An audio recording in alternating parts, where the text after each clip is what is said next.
Pedal Poll will be Canada's first ever national bike count.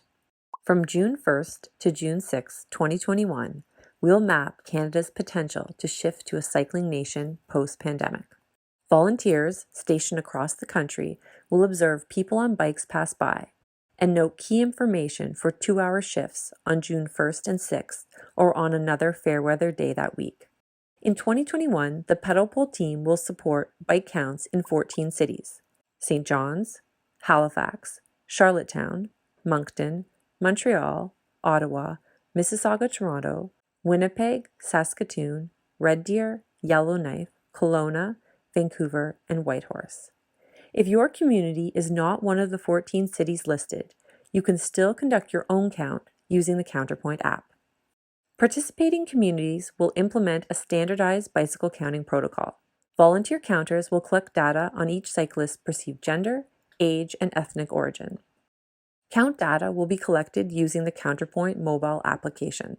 Counterpoint is an award-winning app that is free to use and designed to leverage the power of citizen science and crowdsourcing to help the world understand how people move. The Pedal Poll count will generate open-source data that will allow for comparisons of cycling volumes across Canada and potentially internationally. So why is the Pedal Poll count needed? There are a few reasons. There is a lack of cycling data in Canada, and especially data that measures cycling participation by gender, age, and ethnic origin. The COVID-19 pandemic has led to an increase in cycling in Canada and presents an opportunity to reimagine transportation in Canadian cities. To realize a bicycle-friendly future that is also equitable, we need better cycling data. Pedal Poll 2021 has been organized by a talented and diverse multidisciplinary team. The team consists of Velo Canada Bikes, academics across Canada, and the Counterpoint support team at Winnipeg Trails. The Pedal Poll team members are motivated to create a bike-friendly Canada and are committed to making cycling more equitable. Pedal Poll has two main goals.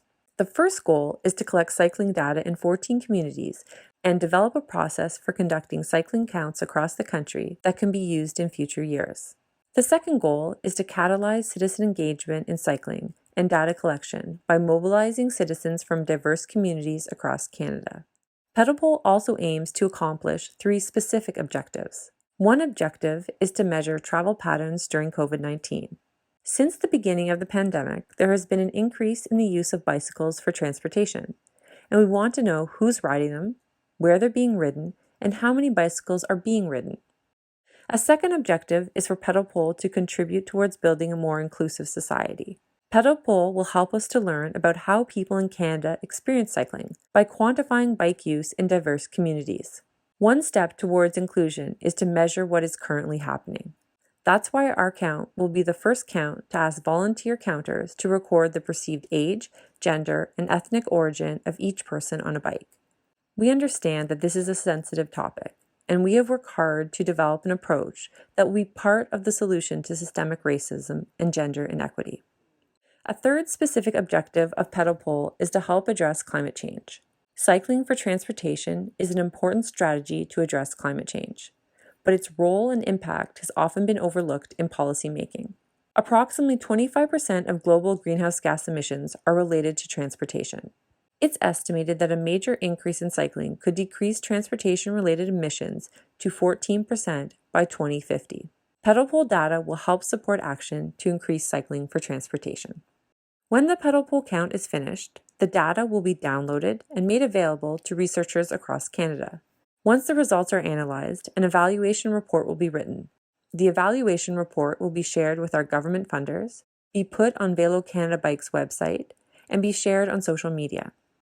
Our hope is that Pedal Poll 2021 will lay the foundation for annual bike counts in Canada. Velo Canada Bikes will also be able to use the data to advocate for increased support for cycling across Canada. Now let's dive into more details about the 2021 Pedal Poll count. You will now hear about how we developed our bike counting process and the protocol you will need to follow on count day to count cyclists.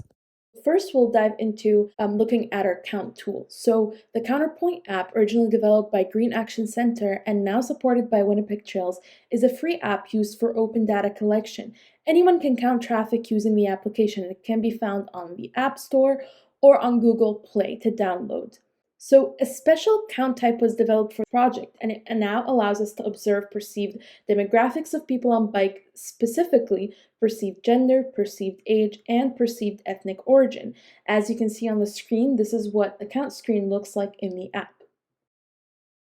So why are we counting this way?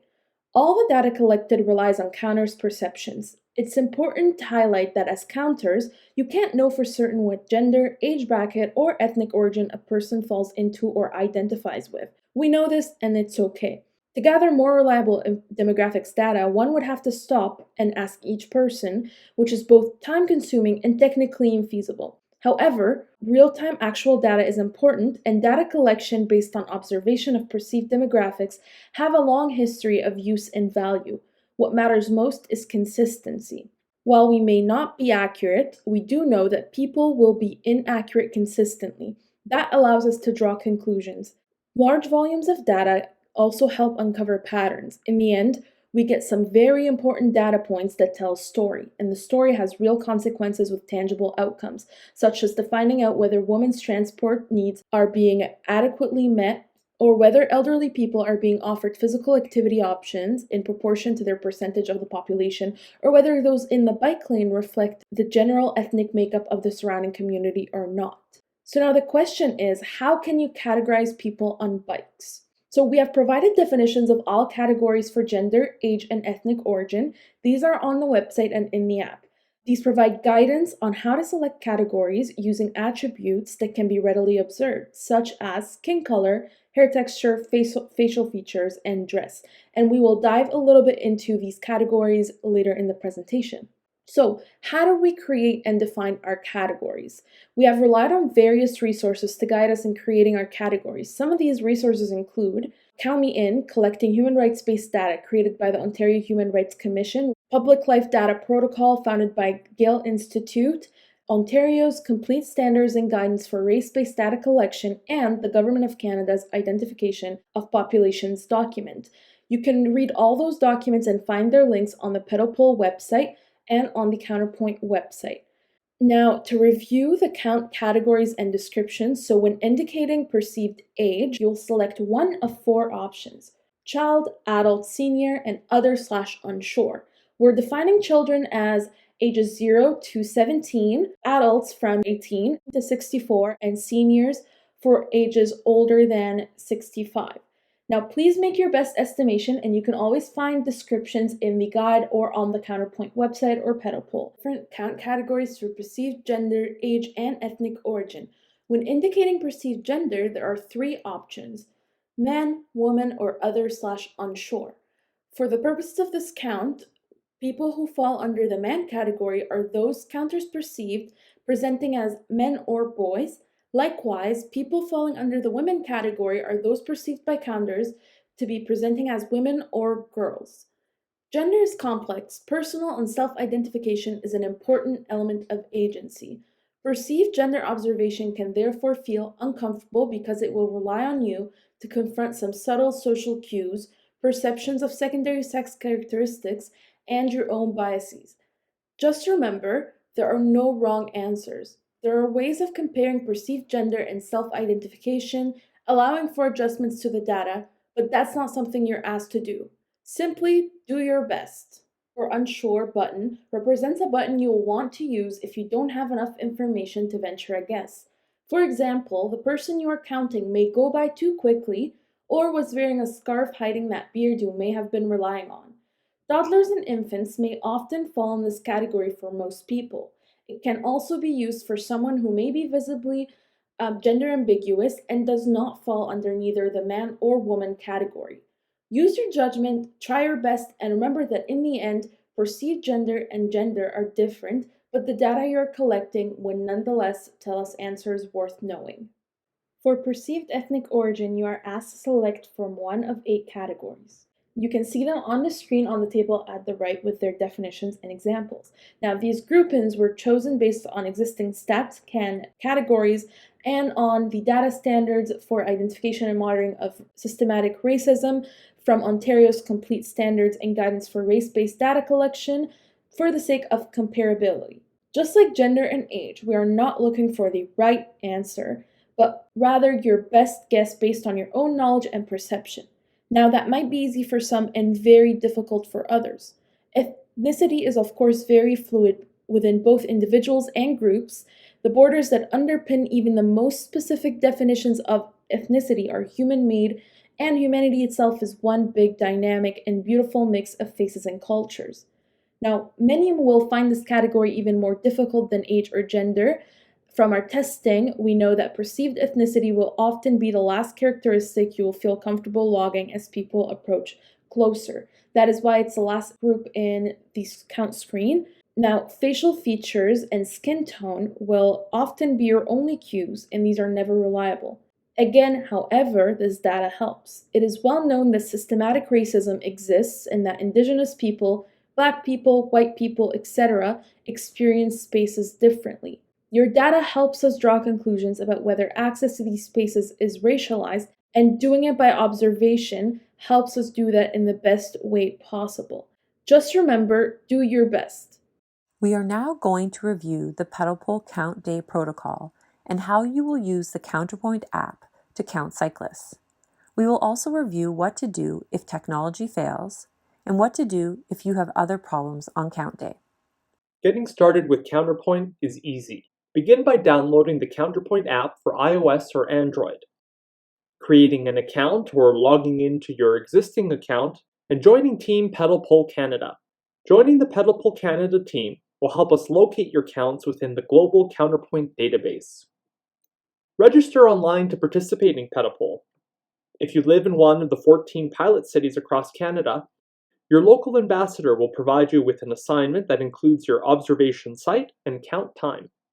Volunteers living outside of pilot cities will receive emailed guidance on choosing when and where to count in your community. Before leaving home on count day, fully charge your mobile device. Since counts are outdoors and last 2 hours, consider applying sunscreen, packing a hat, a small bottle of water, a face mask, and a folding chair or cushion. Aim to arrive at your count site at least 10 minutes before your scheduled start time. When you arrive on site, find a safe place next to the road or path on which you'll be observing cyclist traffic. You should have good visibility of the route, as the further you can see, the more time you'll have to categorize approaching cyclists. Open the Counterpoint app and select the green pin, known as the Counterpoint, at your site. Confirm you're at the correct site by reviewing that the site photo and ID number at the bottom of the screen match your assignment. Volunteers outside of pilot cities can choose to count at an existing Counterpoint or create a new one. To begin, press the Count Here button. Select the Count Traffic method, and then the Cycling Demographics survey. When the count form opens, you'll be greeted by a How It Works quick counting guide. Review the guide, and then click the green OK button. Or if you need a refresher of the 3 demographic categories you'll be observing, click the blue Learn More button to be taken to the Counterpoint training webpage via your internet browser. Pedal Pull uses the screen line method of counting traffic. That means you'll be counting all the cyclists that cross an imaginary line running across the full width of the road or path, including on non-designated cycling facilities, such as sidewalks and roadway travel lanes. If 2 or more people are on a single bike, count them both. You should ignore cyclists in the distant background, those on Vespa-style scooters, or people walking their bike. For solo observers, count all bicycle traffic that crosses the screen line from both directions. In pilot cities, you may be paired with another observer at busier locations and times. When working in pairs, each person should count cyclists from one direction only. Special counterpoints will be created at the site for this purpose. Remember to keep 2 meters apart from your partner and wear a mask to help prevent the spread of the COVID-19 virus. When it's time to begin counting, click the green Start button in Counterpoint. Every few seconds, scan both directions of the road or path for approaching cyclists, or keep focused on one direction if you're counting in pairs. As a cyclist approaches the screen line, assign them a gender, age group, and finally, ethnicity. Enter responses in Counterpoint by using 90-degree swipes. or by tapping a button in each of the 3 rows. Swipe should move in a straight line down, left, or right only to avoid inadvertently selecting the wrong button.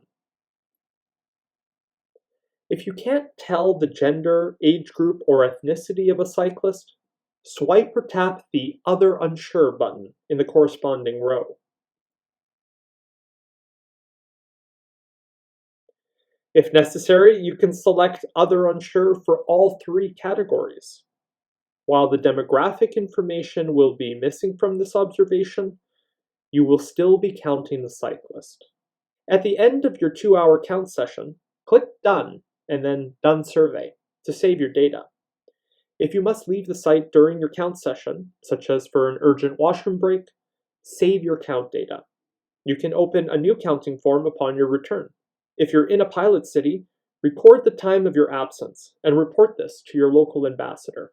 While the Counterpoint app is the easiest and most convenient way to count, if you don't have a mobile device with cellular data, paper counting forms are available for download on the Pedalpool website. If you're planning to record on paper, bring a clipboard and a couple of pens. Once you've finished with your counting session, securely store your count forms. Your local ambassador will let you know how to submit the forms to the Pedalpool team. Those outside of pilot cities should reply to their registration confirmation email for further instructions. Most importantly, please practice. Visit any popular cycling route in your neighborhood before the 1st of June to conduct a 20-minute practice count. You can count at an existing counterpoint or create a new one. Delete your count data if you mess things up and try again. Doing so will help you become familiar with the layout of the count form, build your speed with data entry, and make you feel more comfortable on the big day. Given the global pandemic, it is important that you wear a face mask and stay 2 meters apart from other people on count day. It is also important that you follow all public health rules in your community. And of course, please obey all rules of the road. Thank you so much for volunteering your time to count people on bikes in your community.